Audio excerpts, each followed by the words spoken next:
नमस्कार मित्रों, मैं आदर्श आज पुनः आप सभी का मेरे यूट्यूब चैनल आइडियल आदर्श सर पर स्वागत करता हूं।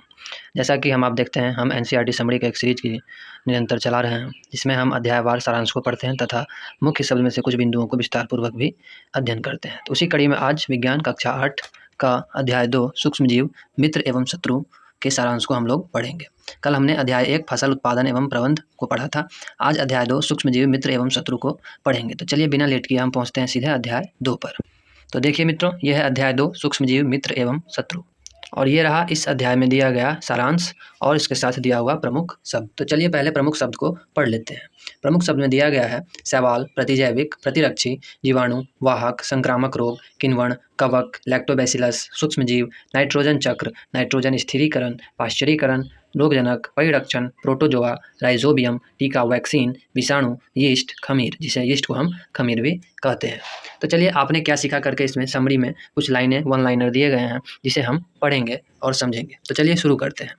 पहला है सूक्ष्मजीव अत्यंत छोटे होते हैं तथा बिना यंत्र की सहायता से नंगी आंखों से नहीं देखे जा सकते हैं, वो दिखाई नहीं देती हैं।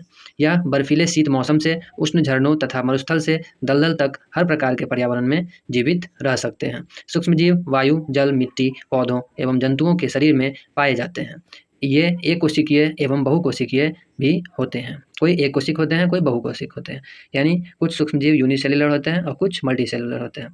चलिए नेक्स्ट पॉइंट देखते हैं। जीवाणु, कवक, प्रोटोजोआ एवं कुछ शैवाल सूक्ष्मजीव के अंतर्गत आते हैं। विषाणु इनसे अलग हैं, लेकिन फिर भी इसी वर्ग में सम्मिलित किए जाते हैं। नेक्स्ट पॉइंट, विषाणु केवल परपोषी जैसे जीवाणु, पादप या जंतु में गुणन करते हैं।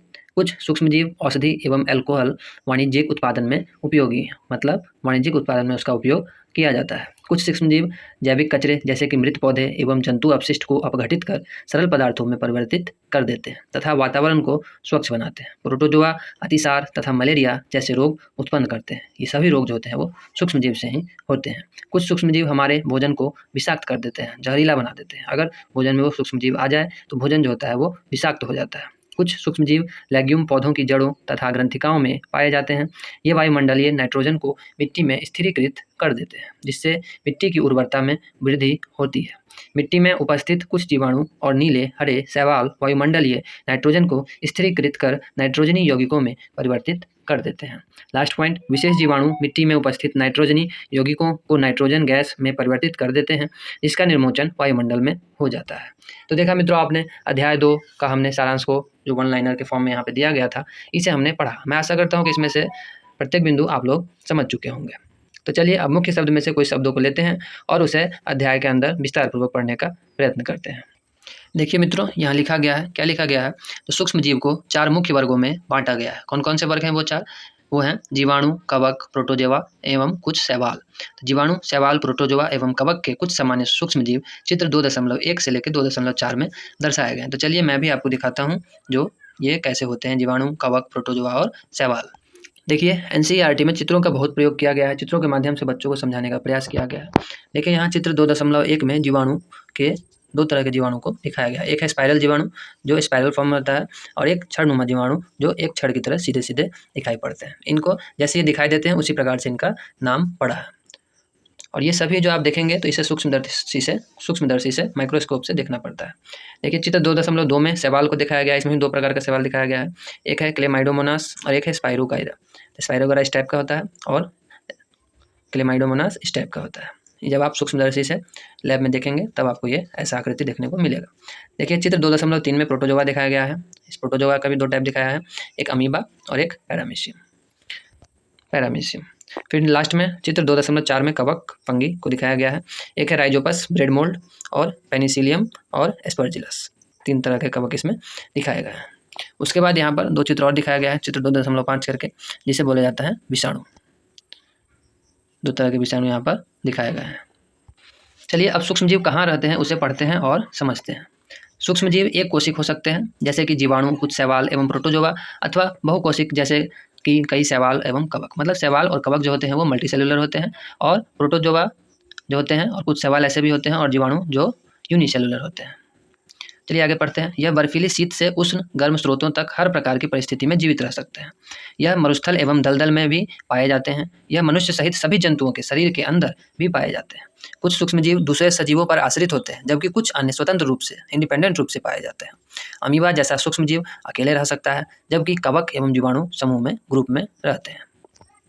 अब नेक्स्ट पॉइंट में लिखा गया है जो सूक्ष्मजीव और हम यानी आप और मैं और पूरी दुनिया सूक्ष्मजीव से कैसे इंटरकनेक्टेड है, वो हमारे लिए कितना लाभकारी और कितना नुकसानदायक होते हैं।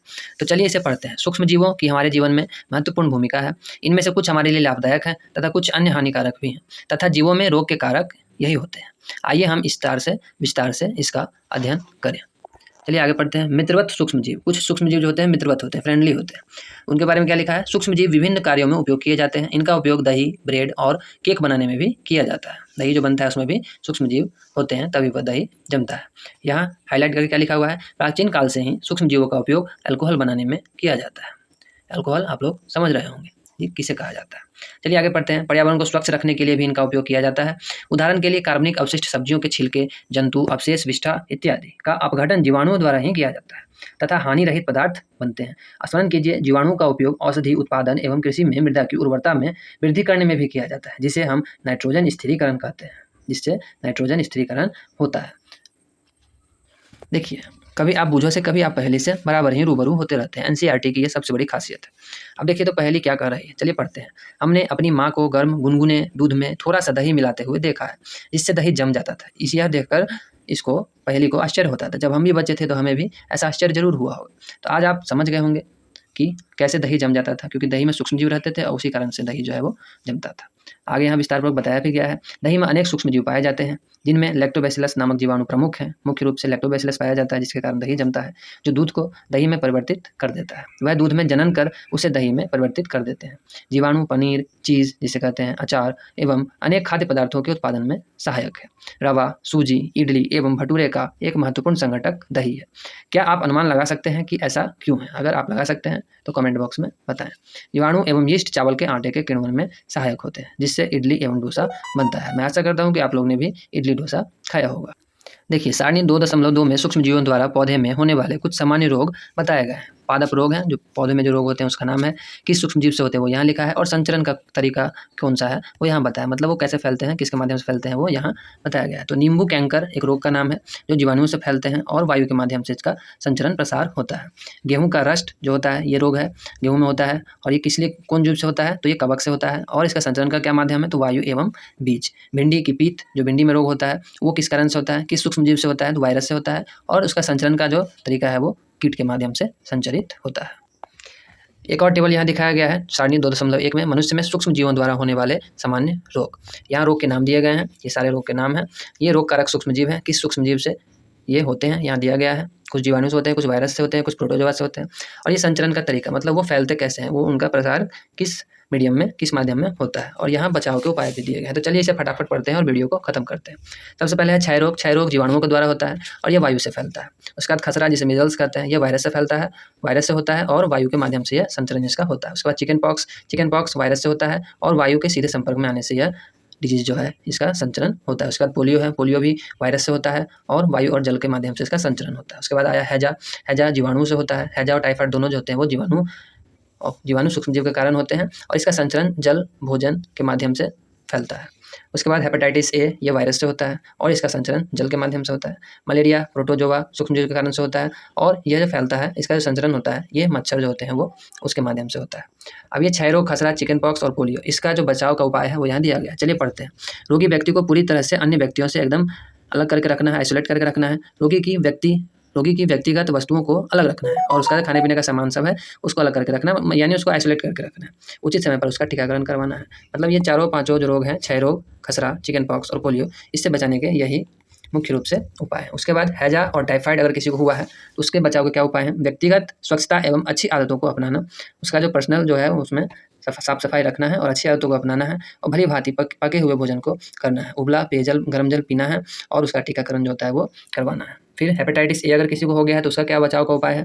जो उबले हुए पेयजल का प्रयोग करना है, गर्म पानी पीना है, सुसुम और उसका जो टीकाकरण होता है। इस सारी बीमारी का टीकाकरण किया जाता है, वो हमें टाइम टू टाइम करवाना है।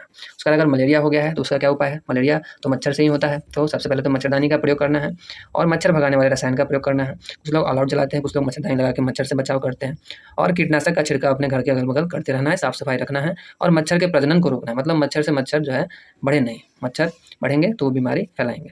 रोकने के लिए मच्छर के प्रजनन को रोकने के लिए क्या करेंगे? जल को किसी भी स्थान पर एकत्र नहीं होने देना है। तो देखा मित्रों आपने, ये टेबल के माध्यम से मैंने आपको समझाया, एनसीईआरटी में समझाया गया, मैं इस वीडियो के माध्यम से आपको समझा रहा हूँ। इस तरह हमने अध्याय 2 का सारांश को खत्म कर लिया और नेक्स्ट वीडियो में हम अध्याय 3 जिसका नाम है कोयला एवं पेट्रोलियम, कोल एंड पेट्रोलियम, इसको पढ़ेंगे और इसके सारांश को देखेंगे। तब तक के लिए बहुत-बहुत धन्यवाद। आपने वीडियो को यहाँ तक देखा तो कृपया चैनल को सब्सक्राइब, वीडियो को लाइक और शेयर कर दीजिए। बहुत-बहुत धन्यवाद।